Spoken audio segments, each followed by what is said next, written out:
Salut les pirates, c'est le Captain Crochet, boum, pour enfin une nouvelle discussion Hall of Fame. Et une discussion assez moderne. Sur qui? Sur quelqu'un qui n'est pas encore intronisé au Hall of Fame. Mais selon moi et selon mes invités, ça ne fait aucun doute. Il y sera.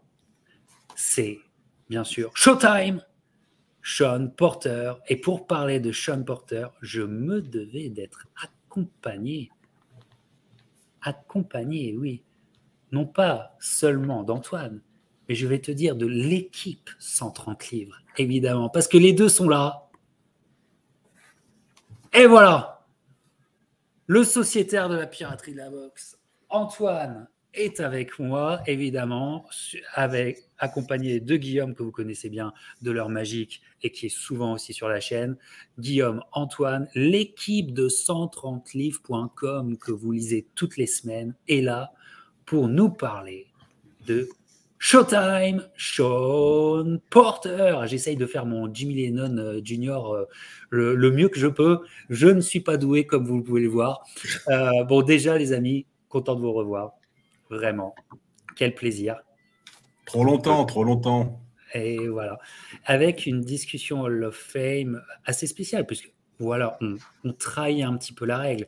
L'athlète n'est pas encore intronisé au Hall of Fame, mais comme je me répète, selon moi, ça ne fera aucun doute. Ça ne fera aucun doute.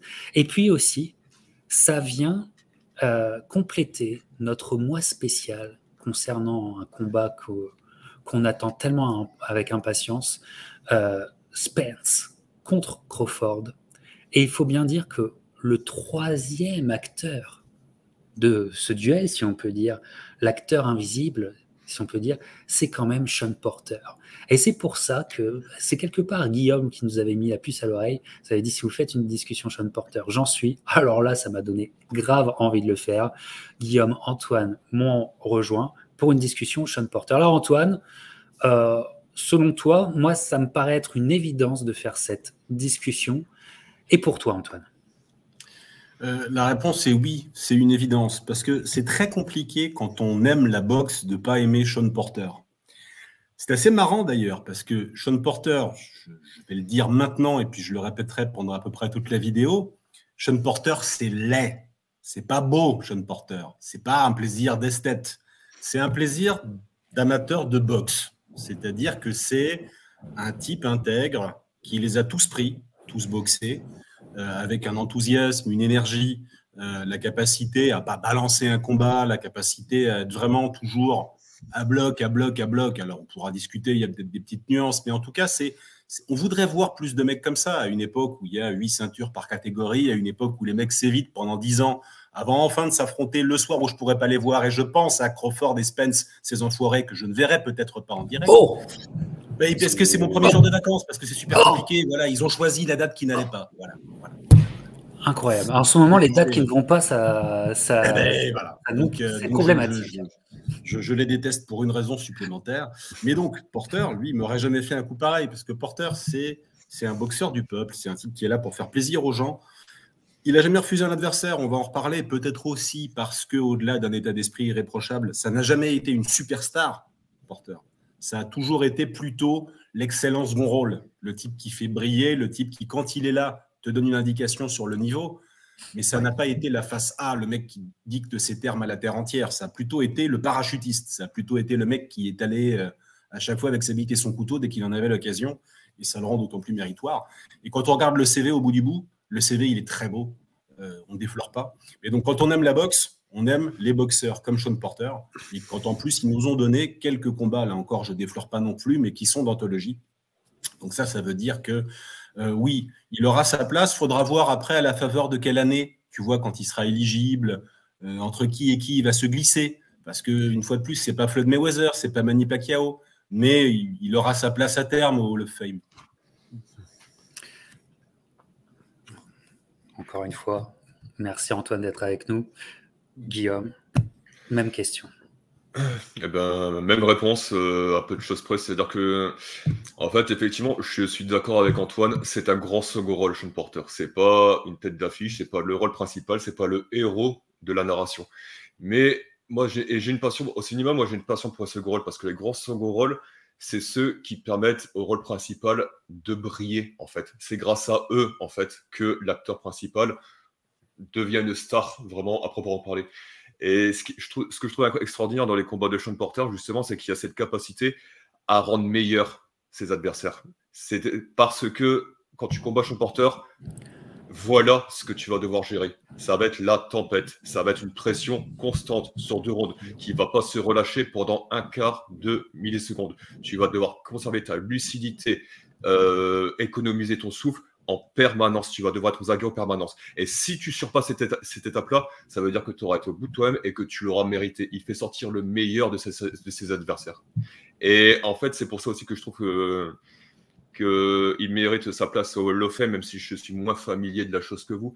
C'est-à-dire que Sean Porter, ça pourrait être le début, en fait, d'une façon de penser le sport, de penser la boxe, pas seulement en termes de palmarès, pas seulement en termes de trophées, pas seulement en termes de titres, mais à l'aune de la place que chacun occupe, en fait, dans le sport et qui ne peut pas se résumer à le meilleur, qui a tout gagné, qui a ci, qui a ça. Sinon, on fait une compétition à la Floyd Mayweather où les records immaculés valent en fait base de diplôme en fait pour tout. Non, Sean Porter, c'est pas un record immaculé, c'est pas non plus, comme l'a dit Antoine, le plus esthétique des boxeurs, mais c'est celui qui à chaque fois a tout donné et qui a cette capacité de gagner dans la défaite.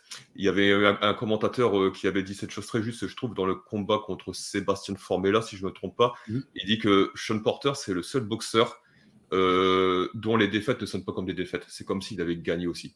Parce que tu sens qu'il a de toute façon fait tout ce qui était en son pouvoir, en fait, pour pousser les choses jusqu'au bout. Et ce que j'aime aussi beaucoup chez ce mec-là, c'est son extraordinaire humilité d'après-combat. C'est-à-dire que tu vois, j'aime beaucoup le regarder dans son coin avec son père, à attendre la décision. Et c'est comme si, en fait, il avait déjà lâché prise. C'est comme si il acceptait la décision des dieux de la boxe à ce moment-là et qu'il était en paix avec ça, quoi. Ouais. Et j'aime cette humilité de samouraï presque par rapport par rapport au sport qu'il sert et au sport qu'il pratique. Et moi, c'est tout ça que j'aime chez ce mec-là et qui, effectivement, est la raison pour laquelle il mérite ô combien sa place dans ce fameux Hall of Fame. Tout à fait, tout à fait. Pour revenir, je pense que, comme vous l'avez dit, le fait qu'il ait été souvent un B-side de luxe, voilà, on va finalement, d'une façon assez surprenante, contribuer et aider Sean à son statut de chouchou dans le monde de la boxe, qu'on a par exemple tous les trois, et aura cimenté finalement son chemin vers le Hall of Fame. Et je crois qu'il faut vraiment regarder aussi la carrière de Sean Porter, parce que c'est une carrière moderne, et que le Hall of Fame, plus les années vont passer, plus le Hall of Fame aussi va moderniser ses critères, ou plutôt adapter ses critères à la boxe moderne. Et donc je crois qu'on est aussi sur un exemple de carrière qui cimente le chemin vers le Hall of Fame avec Sean Porter. C'est un exemple de carrière nouvelle, parce qu'il n'y a pas immensément de combats. Hein. Je veux dire que Sean Porter, je crois qu'il a moins de 40 combats hein, quand il prend sa retraite. Il a moins de 40 combats. Ouais. Il a moins de 40 combats. Hein. On est loin même d'un mec comme Canelo, qui est déjà à 65 combats, ou d'autres à l'époque. Hein. Évidemment, donc, on est sur une nouvelle forme de... comment dire, c'est quoi une carrière solide pour un Hall of Famer dans ces années 2020-2030 ? Et je pense qu'on aura un exemple avec Sean Porter. Voilà. Et puis, notre discussion va nous permettre aussi d'aller à l'encontre de nos propres clichés sur le bonhomme, quoi. Parce que se replonger dans la carrière de Sean Porter, c'est aussi voir des aspects qu'on avait tendance à oublier. Alors, on y va, parce que sur une vie finalement d'athlète, hein, et comment dire, dès son plus jeune âge, il est fait pour être un athlète. Et avec un vrai questionnement qui va s'opérer quand il devient adolescent, c'est parce que, comment dire, il va vivre... Alors, toujours ce qui est intéressant, c'est qu'encore une fois, c'est une histoire de enfant-papa, ou papa-enfant plutôt, papa-fils, père-fils. C'est une histoire de père-fils entre Kenny Porter et Sean Porter, Kenny Porter qui a toujours été à ses côtés, et qui vont prendre un chemin de vie finalement ensemble. Hein. Je crois qu'il y a eu quelqu'un qui est vraiment absent, c'est on n'en parle jamais et je n'ai jamais retrouvé vraiment de vidéo qui en parle. Je crois qu'il y a une seule vidéo qui en parle sur l'absence de la mère. Et c'est comme ça, mais je crois que cette absence a cimenté une relation absolument fusionnelle entre les deux et qui va expliquer que Sean est, va être structuré par par la vision éducative d'un père, par la religion aussi. C'est une famille très religieuse. Hein. Ce qui explique aussi son comportement, comme le disait Guillaume, et le sport. Et il est fait pour être boxeur. Hein. Kenny Porter est dans le monde de la boxe, voilà, surtout de la boxe amateur, Kenny Porter. Mais il y a le football américain. Il y a le football américain parce que quand il va être jeune, il va être scouté par les universités. Et va avoir se poser une question. Et déjà, je crois que rien que la carrière amateur de Sean Porter doit être vue comme quelque chose d'assez incroyable parce que c'est un choix sacrificiel pour la boxe, pour les dieux de la boxe. Parce que quand tu peux faire du football au college, enfin ce qu'on appelle les universités, je crois que la tendance de n'importe quelle famille irait plus vers le football que vers la boxe. N'importe quelle famille. Et c'est pas le cas. Et c'est déjà un boxeur amateur, Sean Porter, qui va prendre le chemin le chemin propre à Sean Porter, c'est-à-dire que même mentalité que disait Guillaume. Il est chez les moyens, très important. Il est chez les poids moyens. Et puis, au fil de sa carrière amateur, qui est une très, très, très belle carrière, mais Kenny était déjà dans le monde amateur, donc forcément, ça va rencontrer Usyk, par exemple. Il y a quelque chose d'assez incroyable, quoi. C'est Sean Porter et Alexander Usyk chez les amateurs. Le chemin amateur de Sean Porter est aussi un chemin de travail, Antoine. Les chiffres parlent d'eux-mêmes, hein, de ce point de vue-là. En amateur, notre ami Porter, c'est 276 victoires et 14 défaites. C'est un palmarès à la cubaine, en quelque sorte. Donc c'est un type qui a énormément boxé, avec cette particularité d'une part, tu l'as dit, qui boxe en moyen et que c'est un petit format, parce qu'1m70 et une envergure d'1m77, ça en fait plutôt un schtroumpf, mais un cube en moyen, parce qu'il a à ce poids-là une certaine carrure. Il inaugure déjà un style qui est empoisonnant pour les amateurs, et tu comprends pourquoi il a tellement gagné de combats, parce qu'en amateur, tu n'as pas l'habitude d'avoir des mecs comme ça qui vont fondre sur toi comme la vérole sur le bac clergé breton, qui vont s'accrocher, qui vont te bombarder, etc. On n'est pas dans l'escrime de poing avec Porter, c'est un petit Mexicain, si je schématise. Et donc, il en aura fait chier plus d'un, avec cette particularité quand même que c'est pas l'homme des grands rendez-vous. Parce qu'il va perdre, il va se faire mettre KO par un Cubain au Pan Am Games, parce que quand il s'agira d'être sélectionné pour les Jeux Olympiques de 2008, il ratera le train et laissera un type y aller à sa place, qui perdra d'ailleurs très tôt contre James DeGale dans le tableau final. Donc en définitive, c'est un gars qui a un palmarès long comme de bras en amateur, qui a des victoires magnifiques. Enfin, il a battu Danny Jacobs, il a battu Andrade, aujourd'hui il a battu Estrada, le mec qui est parti au JO 2008 à sa place, il a battu Alexander Usyk qui fait 20 cm de plus que lui. Mais il n'a pas la breloque. Il a gagné des Golden Gloves, mais il n'a pas la breloque qui aurait récompensé cette carrière-là. Peut-être que ça a joué aussi dans le fait qu'il démarre une carrière en n'étant pas tout à fait une star, en n'étant pas tout à fait un type qu'on va groomer, qu'on va élever pour devenir un très grand. C'est un gars qui aura fait ça beaucoup pour la beauté du geste, et j'en reviens là, mais c'est très très rare d'avoir des palmarès comme ça. Je précise qu'il passe pro après les JO de 2008. Il n'est pas très vieux, hein. C'est-à-dire qu'il a énormément boxé en amateur. 300 combats quasi, alors que... Mais il passe pro à 21 ans, je crois. Il a 20 ans, quoi. Il a 20 ans. Hein. Donc, c'est quand même un type qui avait un sens de l'éthique, qui avait une éthique de travail particulière. Parce que pour accumuler autant d'heures de vol, comme ça...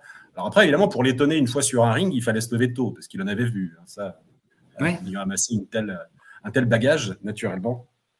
Mais donc, voilà. Donc, c'est un type qui n'est pas... Au final, qui subit une espèce d'injustice. Alors, c'était à lui d'être là le jour J, mais il n'a pas tout à fait transformé l'essai. Il n'a pas le palmarès que son pédigré amateur aurait justifié. Ouais, le trophée qui fasse qu'il se fasse un nom chez les amateurs pour avoir peut-être une meilleure porte d'entrée chez les professionnels. Guillaume, n'hésite pas Ouais. à prendre la parole si tu le désires. Ouais, je voulais justement revenir en fait sur la dimension athlétique de Porter qui me semble assez fondamentale pour comprendre le bonhomme, pour comprendre le style et pour comprendre sa méthode.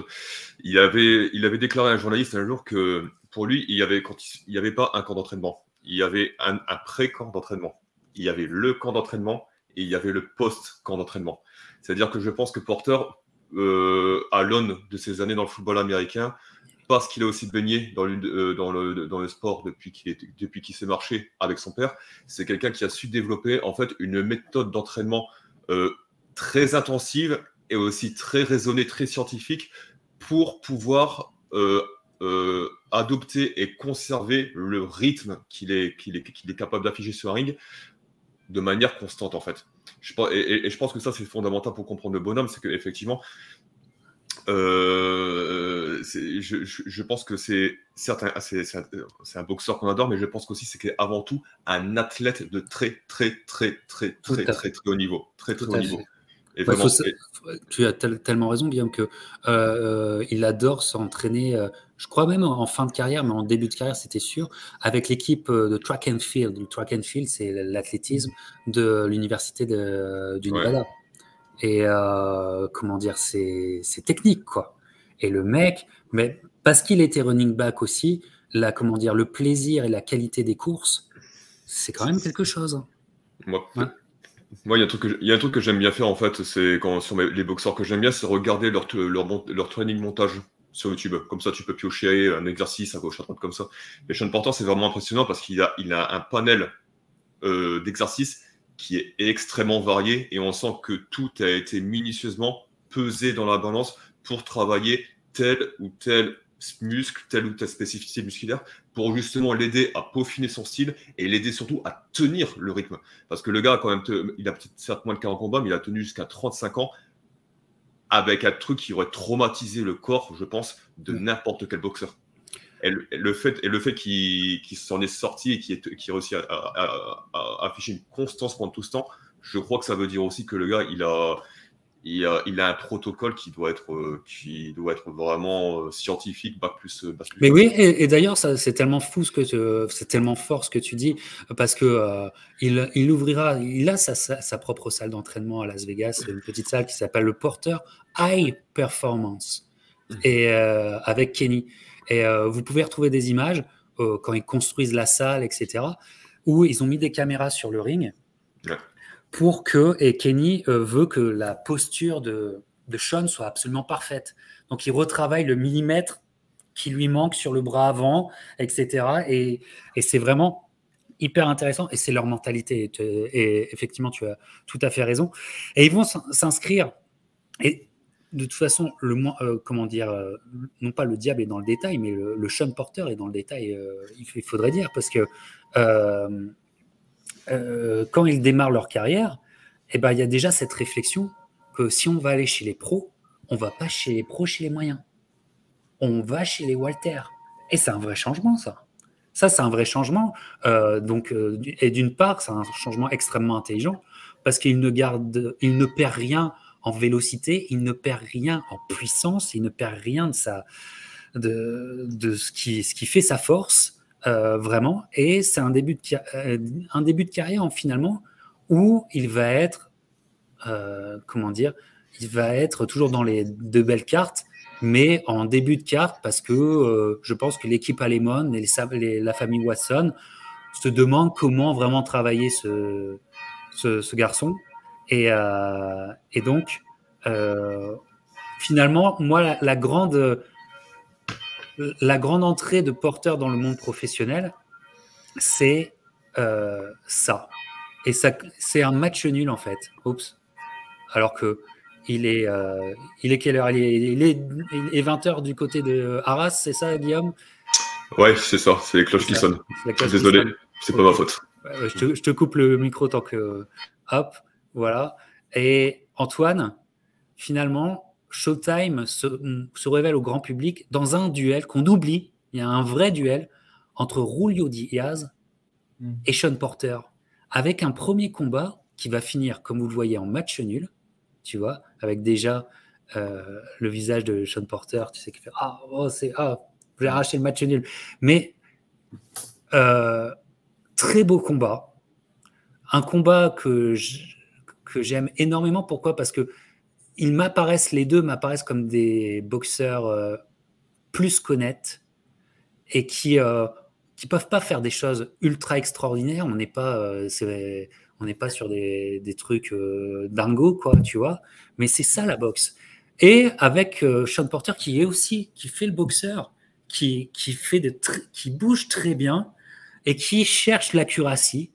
J'aime beaucoup regarder ce combat. Il est très agréable à regarder. Julio Diaz les avait tous affrontés à l'époque, mais vraiment tous affrontés, alors que ça sonne encore chez Guillaume. Et finalement, regarde, c'est un duel qu'on oublie, mais il y aura même un rematch que Sean gagnera.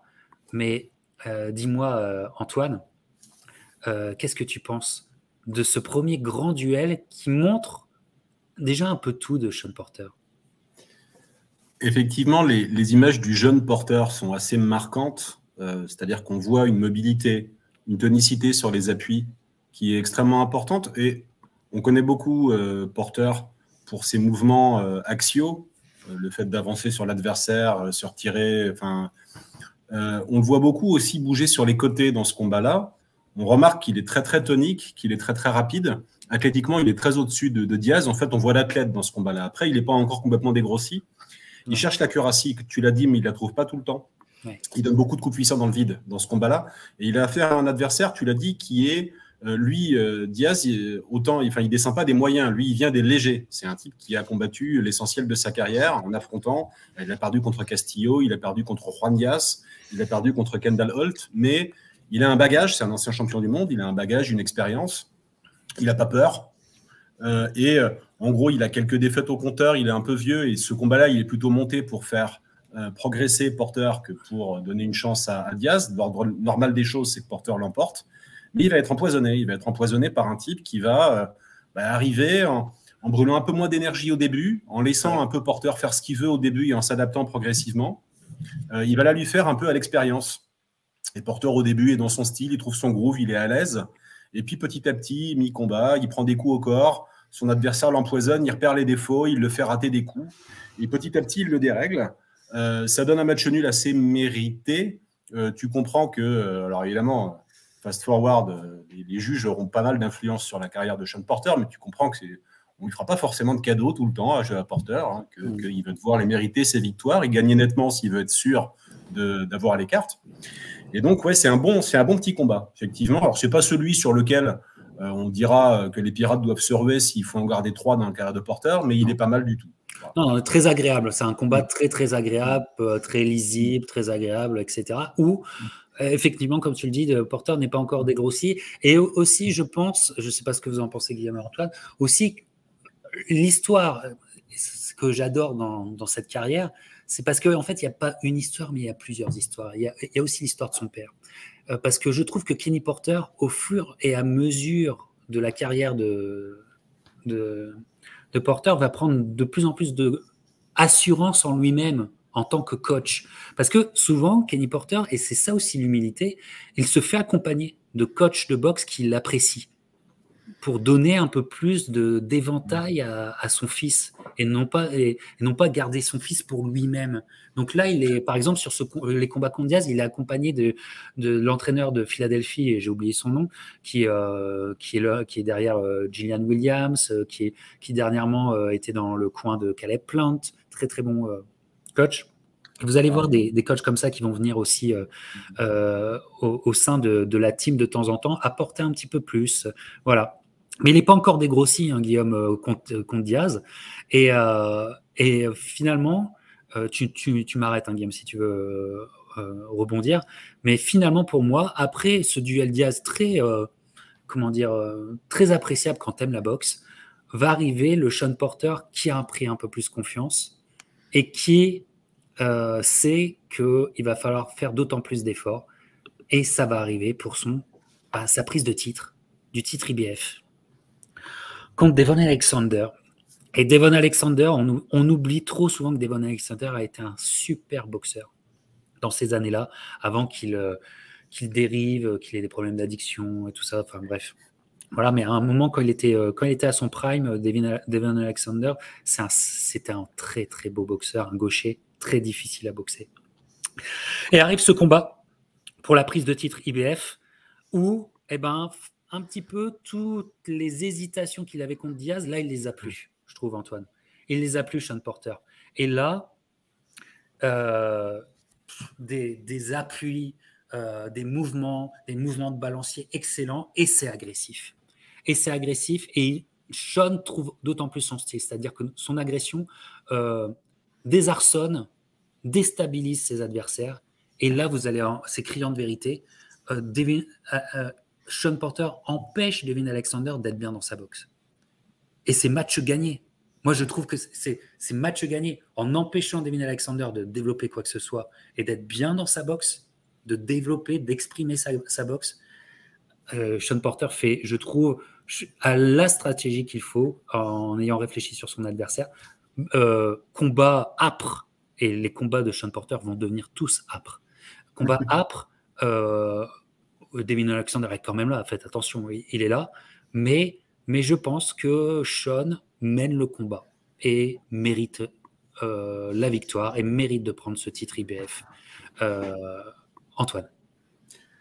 Alexander, tu l'as dit, c'est un technicien et c'est un type qui, à l'époque, est connu pour deux choses. La première, c'est qu'il sait faire déjouer, il sait jongler les purs punchers. Il a battu Maidana, il a battu Matissé, il a battu Randall Bellet.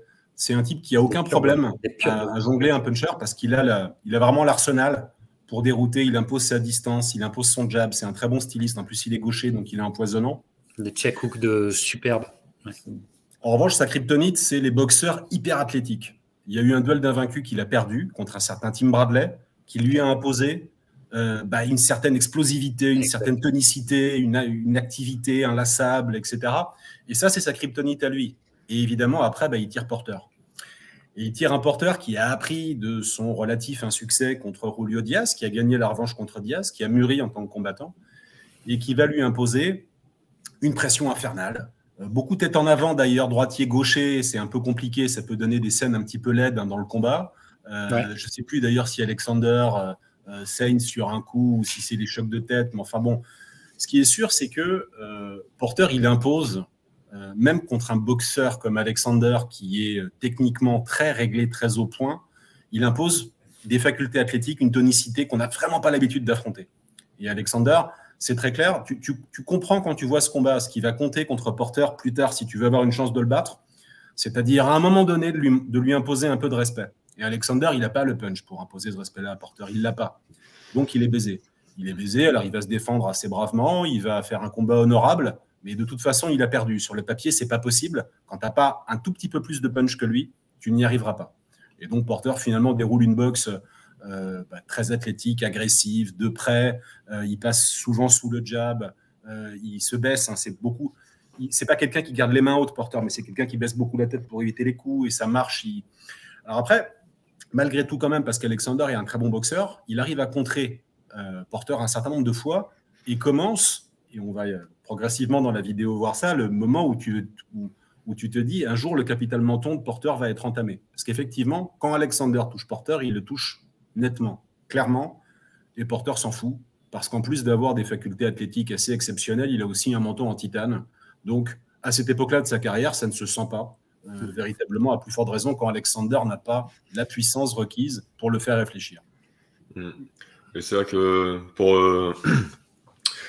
pour juste apporter un épilogue, dans les sports de combat, les coachs ont toujours l'habitude de dire que la technique, c'est important parce que c'est toujours ce qui permet de t'en tirer. C'est pas vrai contre Porter. C'est pas vrai contre Porter, ça ne suffit pas. Et en fait, Sean Porter est l'un des rares contre-exemples qui vient te dire que la persévérance acharnée, le côté foncé dans le tas, tel baissé. D'ailleurs, soyez en passant, on voit son passé de footballeur américain parce que tu as vraiment l'impression des fois quand ils font sur son adversaire, tu sais pas s'il veut leur faire un plaquage pour les amener au sol ou alors s'il vise le corps à corps. Chez Porter, c'est souvent un peu ambigu, d'où les nombreux chocs de tête qu'il rencontrera dans sa carrière, notamment dans le combat contre André Berthaud. Et du coup, c'est vraiment le blueprint en fait de Porter qui est imposé. C'est ce côté, voilà, ce boxeur, ça c'est c'est ce truc-là que vous allez devoir décrypter à partir de maintenant, l'équation qu'il va falloir résoudre.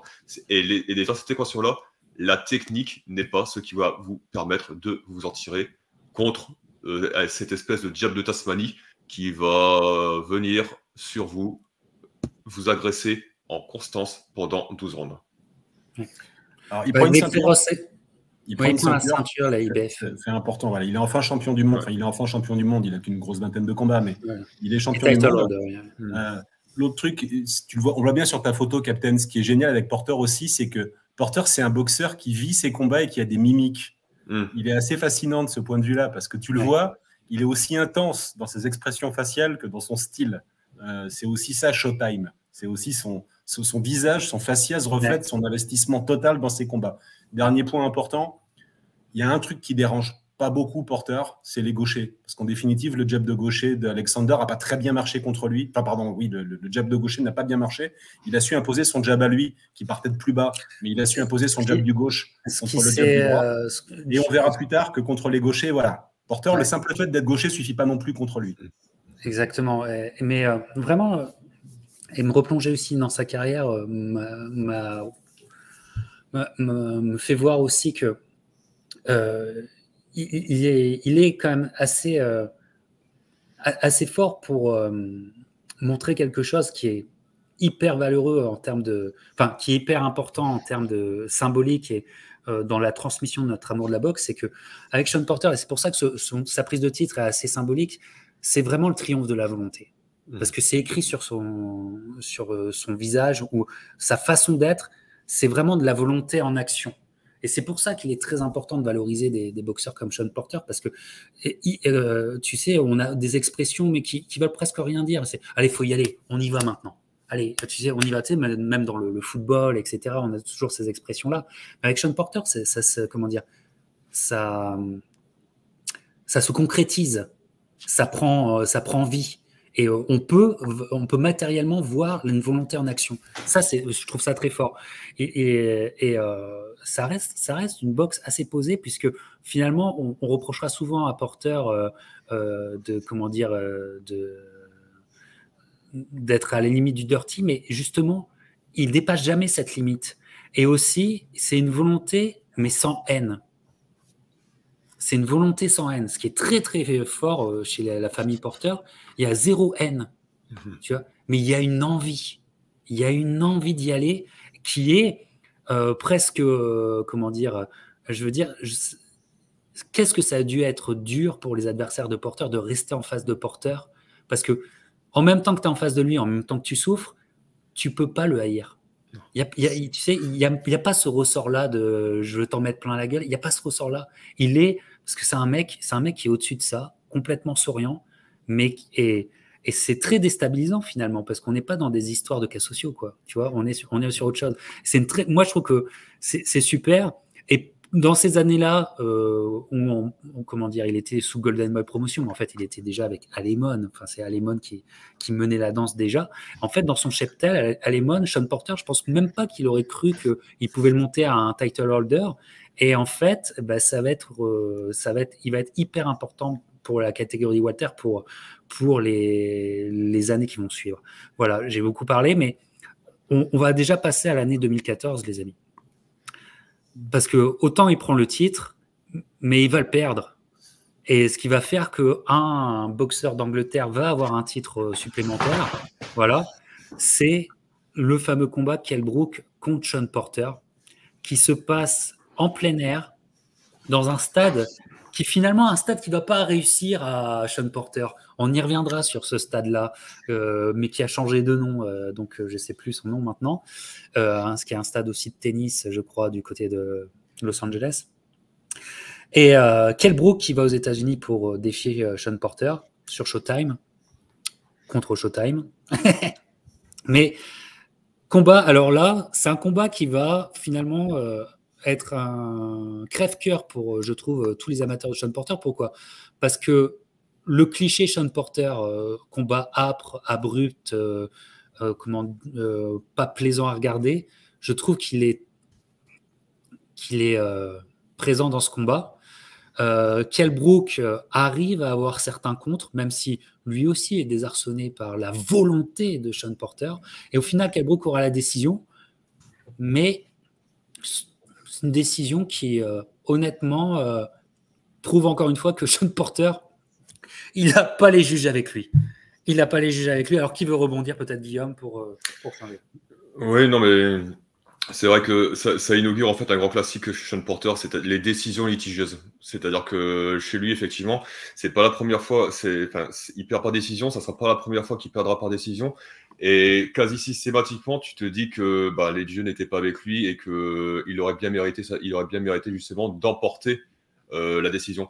Et c'est vrai que quand Kell Brook, tu as l'impression que Kell Brook est presque plus valorisé pour avoir résisté, en fait, réussi à résister à la tempête Porter.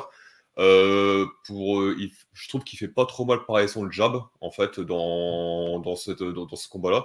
Il réussit en fait à éviter le truc, de se faire étouffer par le corps à corps de Porter en fait. Et le simple fait de ne pas se laisser submerger en fait par son agression permanente, tu as l'impression que c'est presque ça en fait qui lui vaut la victoire, plus que le fait d'avoir surclassé concrètement Porter en termes pugilistiques. Et encore une fois, on en revient aussi à ce qu'on disait tout à l'heure, c'est que Kell Brook, je ne suis pas un grand spécialiste, mais sur les 2-3 combats que j'ai pu regarder de lui, c'est pas un boxeur que je trouve très, très flamboyant, en fait, très extraordinaire. Un très bon boxeur, mais c'est pas lui je trouve que c'est pas lui qui va marquer, en fait, un fan de boxe. C'est pas forcément le personnage, le boxeur qu'on va retenir. Et je trouve qu'il sublime contre Porter. Parce que le simple fait de réussir finalement à juguler en fait cette espèce de blitzkrieg qui arrive à toute berzingue en face de lui, ça le rend un peu plus... je trouve que ça le rend meilleur, ça le rend plus beau en fait que d'habitude. Voilà. Tout à fait, c'est vrai. Antoine? Alors, minute anecdote, minute ma vie. C'est un combat que j'ai vu en direct aux États-Unis. J'étais en vacances, c'était à la fin de l'été, j'étais en Californie du Nord, et mon épouse m'a accordé qu'on regarde le combat dans la chambre d'hôtel où nous étions, donc j'étais absolument ravi.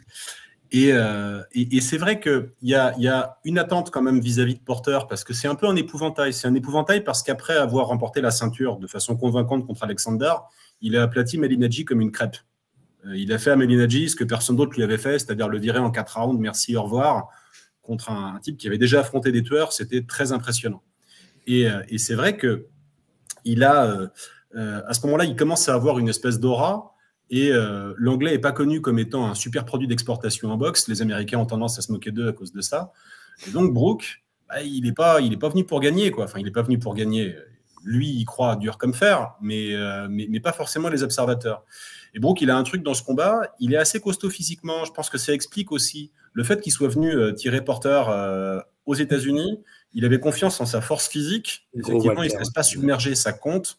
Et ça expliquera aussi pourquoi plus tard dans sa carrière, il n'aura pas peur d'aller voir Golovkin, ce qui était rétrospectivement un choix extrêmement risqué. Mais à mon avis, il avait confiance dans sa force physique, tout simplement, dans les accrochages, dans les clinches, dans les corps à corps. Et il fait un autre truc très bien quand même dans ce combat, c'est qu'il contre. Il arrive à contrer, et tout le monde ne saura pas le faire, quand Porter avance, quand il fait ses 2 pas en avant très rapides, Porter arrive à lui mettre quelques droites vraiment nettes qui lui font gagner des rounds serrés. Et c'est ça qui décide du combat. Et enfin, l'autre chose, c'est que la dynamique du combat est quand même dans le sens de Brook, même si ce n'est pas censé influencer les pointages sur 12 rounds. Tu sens quand même qu'à la fin du combat, il a plus d'emprise sur ce qui se passe, que lui a compris en termes de timing comment faire, qu'il a compris comment empêcher, comment sortir Porter de sa zone de confiance. Et petit à petit, c'est lui qui a pris la main. C'est sûrement le meilleur combat de Kell Brook en professionnel. Il s'est sublimé, comme tu l'as dit, Guillaume, c'est vrai. Et Porter, sur ce coup-là, ça n'aurait pas été un scandale qui gagne. Je pense que Brook gagne le combat. Mais ça n'aurait pas été un scandale que ça fait partie des nombreux combats de Porter qui auraient pu aller dans un sens comme dans l'autre. Ouais, mais n'oublions pas qu'on est aux États-Unis et qu'il a le titre. Donc voilà, mais effectivement, que Kell Brook ait gagné ce combat, c'est pas du tout une injustice non plus. Et il fait un sacré combat. Ouais. Voilà, tu nous as permis d'évoquer ce combat contre Malignaggi, où là, effectivement, bon, en fait, il n'y a pas combat. Il n'y a pas combat parce que Malignaggi ne pouvait en aucun cas répondre à la puissance de Sean Porter. Et arrêt assez violent d'ailleurs. Parce que Sean Porter n'aura pas un ratio de KO énorme.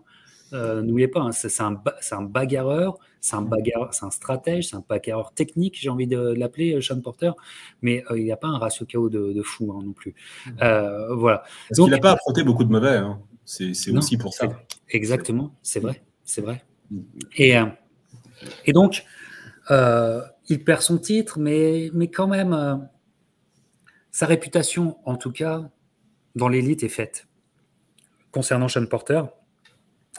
Et c'est un athlète qui est fait pour boxer l'élite. Voilà. Et on arrive dans des années, les gens peut-être s'en souviennent déjà plus, mais on arrive dans des années de tellement de creux. La déception Floyd, Manny est encore vivace. J'appelle ça le Waterloo de la boxe. Et n'oubliez pas que ça se passe chez les Walter. Et les Walter sont une catégorie légendaire, mais surtout, c'est une catégorie référence, quoi. Absolument référentielle. Avec les moyens, avec les lourds, c'est une catégorie complètement référentielle. Et finalement, dans cette année 2016, c'est 2015 se finit, 2016 commence, tout est possible. Hein, et il n'y a pas, comment dire, en sachant que Floyd avait dit prendre sa retraite au soir de son combat contre Berto, tu te dis, mais tout est assez ouvert. Et va arriver un combat qui va un peu réveiller un peu notre enthousiasme dans une période assez morne. Et qui va nous exciter. Moi, je me souviens, dès l'annonce, j'étais super excité. C'est un combat qui va être reporté, qui devait arriver en mars 2016, mais qui ne se produira qu'en juin 2016 à cause d'un soi-disant accident de voiture de la part de Keith Thurman. Mais Sean Porter contre Keith Thurman, qui a la ceinture WBA, ça a réveillé un peu notre passion boxe dans cette année. Regardez, la photo est magnifique. Dans cette année 2016, on attendait ce combat avec impatience. Et je me souviens encore de la date, tu vois, le 25 juin 2016, Keith Thurman, qui a une belle réputation de puncher, qui a aussi affronté Julio Diaz d'ailleurs entre-temps. Voilà. Foreman Porter, le puncher, qui pour moi n'est pas un grand boxeur, hein, Foreman, hein, mais qui est un puncher à l'époque, face à Porter, c'était un très bon match-up. Styles make fight, on va l'avoir. On va avoir un très, très, très beau combat. Alors attention, un combat qui n'est pas de A à Z excitant. C'est un combat qui est excitant par séquence. Tu vois, par séquence et surtout, encore une fois, à cause de l'envie de Sean Porter et certainement de la meilleure soirée pugiliste de Keith Thurman, je trouve. Il aura 2 belles soirées quand il le faudra. Keith Thurman, il a une carrière qui, moi, je suis très critique sur sa carrière, mais il y a 2 soirs où il ne fallait pas qu'il se plante. C'est contre Porter et puis contre Garcia. Et il ne se plante pas. Il sort la meilleure boxe qu'il pouvait proposer. Très, très beau combat. Âpre, très âpre. Combat qui, selon moi, est fait par Sean Porter, mais encore une fois par séquence. Mais il y a des très, très, très, très bonnes réactions de Keith Thurman, notamment quand ils sont toe-to-toe. Il y a des très bonnes réactions de Keith Thurman. Je crois que c'est dans le 5e round où il y a un truc absolument extraordinaire, ou le 3e ou 5e round où il y a un échange absolument extraordinaire. Bref, très beau combat, très plaisant. Je pense que Sean Porter trouve une faille chez Porter que Luis Collazo avait déjà montré l'année précédente. C'est au corps. Et il y a un 8e round. Un 8e round où peut-être Sean Porter aurait peut-être pu encore faire plus. C'est facile à dire. Mais il trouve la faille au corps dans ce 8e round. Il fait reculer d'un bout à l'autre du ring Keith Thurman. On sent qu'il se passe quelque chose. Malheureusement pour Porter, Keith Thurman reviendra bien dans le combat. Eh ben, écoute, un combat qui va sauver la catégorie. Dans une époque très difficile. 2015-2016, c'est très difficile et c'est un combat qui va sauver la catégorie. Et encore une fois, Sean Porter sera le défait, mais le défait lumineux, le défait valeureux. La défaite est, comment dire, la défaite est digne. Il aurait pu prétendre. Enfin, c'est très très compliqué de scorer en plus ce combat. Et d'ailleurs, je vais vous le demander, Guillaume. Ça, c'est un combat, je pense qui a gardé t'as gardé un très bon souvenir de ce combat, Guillaume. Ouais, complètement. Et en plus, c'est vrai que pour revenir à ce qu'on disait tout à l'heure, le fait que malgré toute la puissance que Porter dégage, c'est parce qu'il n'a pas le KO punch en fait. Et à plusieurs reprises dans ce combat, en fait, tu te dis que je pense que ce qui a permis à Keith Thurman de tenir la distance, c'est que Sean Porter a ce défaut-là, en fait. Le vrai défaut, je trouve, de son style, le vrai défaut de sa cuirasse, c'est de pas avoir ce KO punch, parce que tu as des séquences où Thurman est tellement acculé sur les cordes, et tu as l'impression que Porter est en train de démolir un mur à main nue, tu sais, mais littéralement, et tu te demandes littéralement comment un humain peut supporter en fait, des frappes pareilles, mais je pense qu'en fait, il y a ce côté où, bam, ses coups s'écrasent, en fait.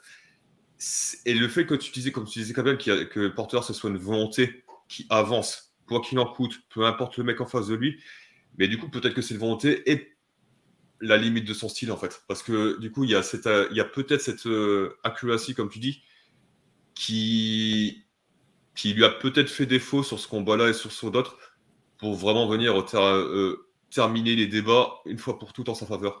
Et je pense qu'avec... comme Antoine vous l'avez dit, hein, la décision aurait pu aller dans un sens comme dans l'autre, et Porter lui-même l'a dit plus tard, il a fait tout ce qu'il a pu faire sur ce combat, il n'a aucun regret sur le même débat, mais en fait c'est ce que je trouve parfois frustrant chez Porter, c'est ce sens de l'efficience à l'instant T au bon moment qui permet, tu sais, d'aplanir le truc. Ouais. Et c'est peut-être le défaut, je trouve, qui se voit beaucoup. Il lui aura manqué, à défaut de KO, dans ses grands combats, il lui aura manqué un knockdown souvent pour lui, ouais. Pour symboliquement prendre la main, Antoine.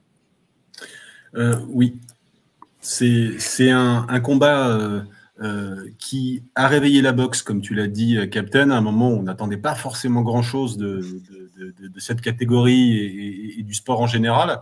C'est le début aussi d'un bail et d'une histoire d'amour très sympa entre Porter et le Barclays Center, parce que Porter, il vient de l'Ohio, c'est pas un boxeur qui a un gros public à la maison, c'est un nomade qui a fini par se faire beaucoup aimer des gens de Brooklyn. Il a pas mal combattu au Barclays Center, c'est le début d'une bonne série. Et les gens vont apprécier simplement le fait qu'il mette ses tripes sur la table. Et ça commence contre Thurman. Effectivement, il lui aura manqué un peu de punch. C'est aussi le punch qui aura sauvé Thurman quelque part, parce que ta photo le montre bien, Captain, mais Thurman va lui mettre des contres pendant le combat. Il va lui en mettre. Et moi, c'est un peu le moment où je commence de façon, à chaque sortie de Porter, à me dire, il y a un truc avec son menton, quoi. Il en prend de plein fouet, et il y a un moment où ça va finir par craquer. Et effectivement, Thurman parvient à ralentir quelque part Porter, qui aura toujours des bonnes séquences jusqu'à la fin du combat, mais qui sera moins capable de faire des rounds de 3 minutes. On va dire ça comme ça. Et Thurman va grappiller des rounds de fur et à mesure, notamment dans les championship rounds. Il va réussir à marquer les juges suffisamment pour grappiller. Au final, il aura 7 rounds et Porter en aura 5. Porter aurait très bien pu gagner ce combat, mais encore pour moi, ce n'est pas scandaleux. Tu es dans l'épaisseur du trait. En revanche, c'est un combat, c'est une défaite que tu peux pas, qui ne fait pas tâche dans le palmarès de Porter. Tu l'as dit, Guillaume, les défaites, en définitive, les défaites de Sean Porter ne sont pas des défaites qui remettent en cause un statut, qui démythifient le mec, pas du tout. Là, ça a été une bonne partie de manivelle. Probablement, comme ça avait été le meilleur combat de Kell Brook, c'est probablement le meilleur combat de Foreman chez les professionnels. Remarque intéressante de ta part, Captain. C'est vrai qu'à un moment, Porter a l'intelligence tactique, les fois où Thurman avance sur lui, justement de le contrer au corps, et Pacquiao le refera quelques années après. seront quelques-uns à avoir compris le défaut de la cuirasse de Thurman, et ça le calme quand il devient un peu agressif. Et ce sera le cas et c'est déjà le cas contre Porter. Bon, ce combat-là est, pour le coup, à mon sens, et peut-être pour vous aussi, mais voilà, s'il faut recommander aux pirates 3 des combats de la carrière de Sean Porter, pour moi, Thurman est un des 3 qu'il faut garder. Ouais, tout à fait, tout à fait. Il y a quelque chose qui se passe et encore une fois, la dignité à la fin du combat.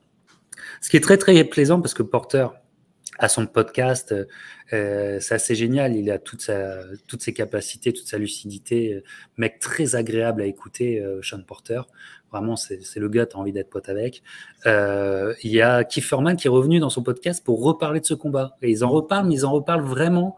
Et tu vois, tu vois encore quelqu'un qui est, qui est très en paix avec sa carrière, Sean Porter, très en paix avec les défaites qui lui ont été mises sur son chemin. Très très intéressant, je vous conseille de revoir, vous pouvez trouver ça facilement. Mais bref, au sorti de ce combat, c'est un combat quand même qui fait l'année 2016. N'oubliez pas que ça vient sauver PBC à l'époque. PBC vient d'apparaître il y a un an auparavant. Il ne délivre pas vraiment les gros combats. Alemon, à ce moment-là, ne délivre pas encore les gros combats. Il a une sorte de deal assez spécial avec les télés nationales, NBC, CBS, et notamment, voilà, où en fait c'est lui qui achète les heures d'antenne. Et bref, et là, ils délivrent un truc.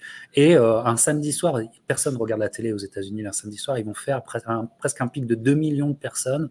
Et ça va sauver PBC à ce moment-là, il ne faut pas l'oublier.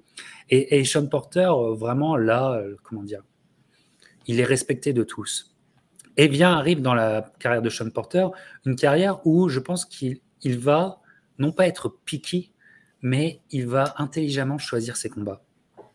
Pour le reste de sa carrière, et il va écrire une fin de carrière, moi je trouve assez intéressante, mais on ne sait pas il est déjà dans un dernier chapitre, parce qu'on va arriver l'année 2017, qui est la saison 2017, 2018 et tout ça, mais qui est peut-être la meilleure période de Sean Porter.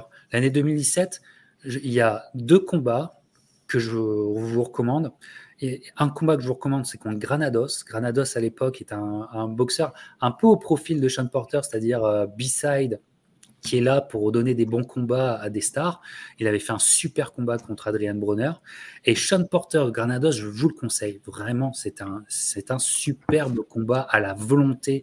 Parce que Granados, il jouait sa carrière. Parce que s'il voulait changer de statut, il lui fallait aussi cette victoire-là. Bref, je vous le conseille. Et puis, il y a Porter contre Berto. Et d'ailleurs, c'est Berto contre Porter.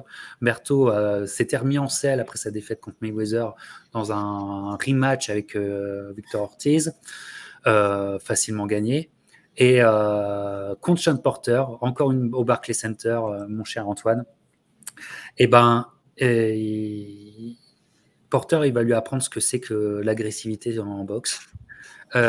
Berto jouait gros en fait, parce que Berto c'était un do or die au niveau carrière. On s'en est pas aperçu, mais c'était un do or die au niveau carrière. Et Berto, avec Virgil Hunter dans son coin, finalement, n'arrive jamais à dealer, si je puis dire, à gérer l'agressivité de Sean Porter, qui sent qu'à chaque fois, ça fait mouche. Il désarçonne, il rend inconfortable. Berto, c'est criant de vérité. Berto est toujours inconfortable dans sa boxe. Il est jamais en action, il est en réaction toujours trop tard. Oui, il est agressif. Moi, je trouve il joue avec la limite tout en y restant. Voilà. Et d'ailleurs, je m'aperçois, les amis, qu'on a fait un gros manque. Mais on y reviendra plus tard. On va parler de Berto et après on reviendra sur un combat que j'ai complètement oublié. Excusez-moi. Je crois que je vois celui dont tu parles. Voilà. Ne spoile pas. On spoile pas, mais j'ai fait une petite erreur. On en reparlera après. On va parler du combat contre Berto parce que on a souvent critiqué Porter pour son combat contre Berto. Moi, je crois qu'il joue avec la limite, mais il dépasse jamais la limite de l'agressivité. Je suis désolé.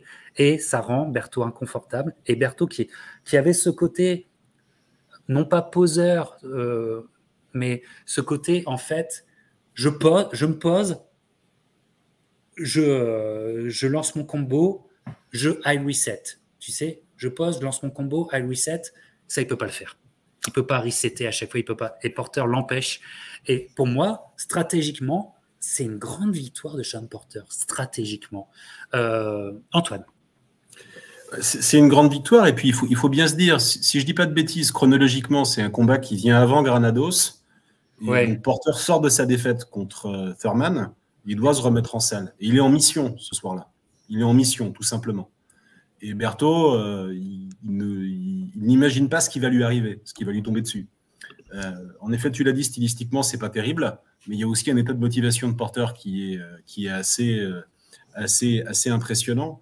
Et c'est vrai qu'il va passer, Berto, au total, un temps dos aux cordes pendant tout le temps que le combat va durer.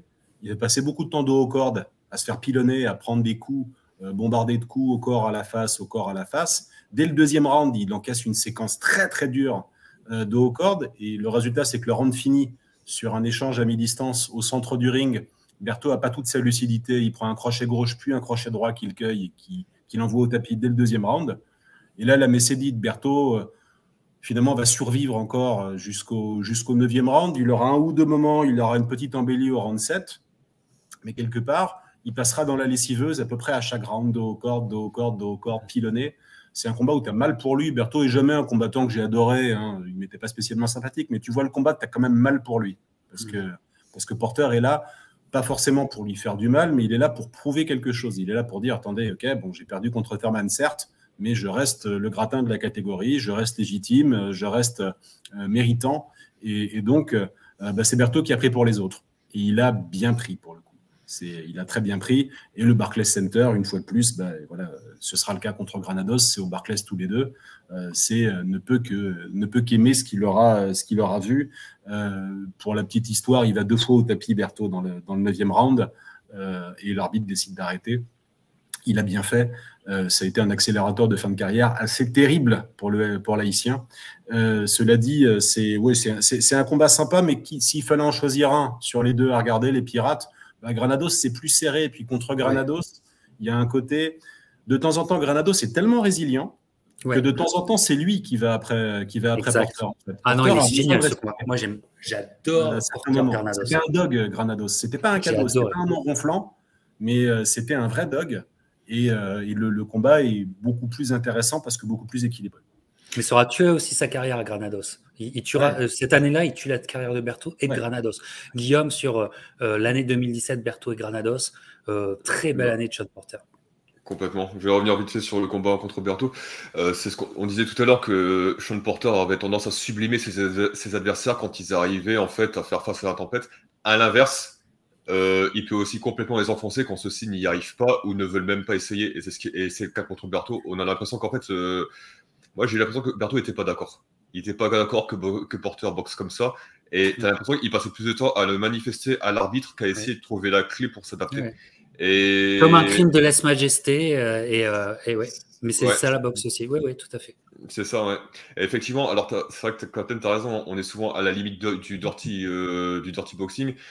Mais on ne la dépasse pas. C'est vrai qu'il y a beaucoup de coups de tête dans ce combat, mais bon, c'est parce que voilà, c'est le style de Porter de foncer comme ça, parfois un peu-être baissé, parfois comme un défenseur qui veut plaquer le quarterback qui a le ballon et qui sont accidentels. Je vois pas. Je pense qu'il y a aucune intention de Porter de jouer seul en fait.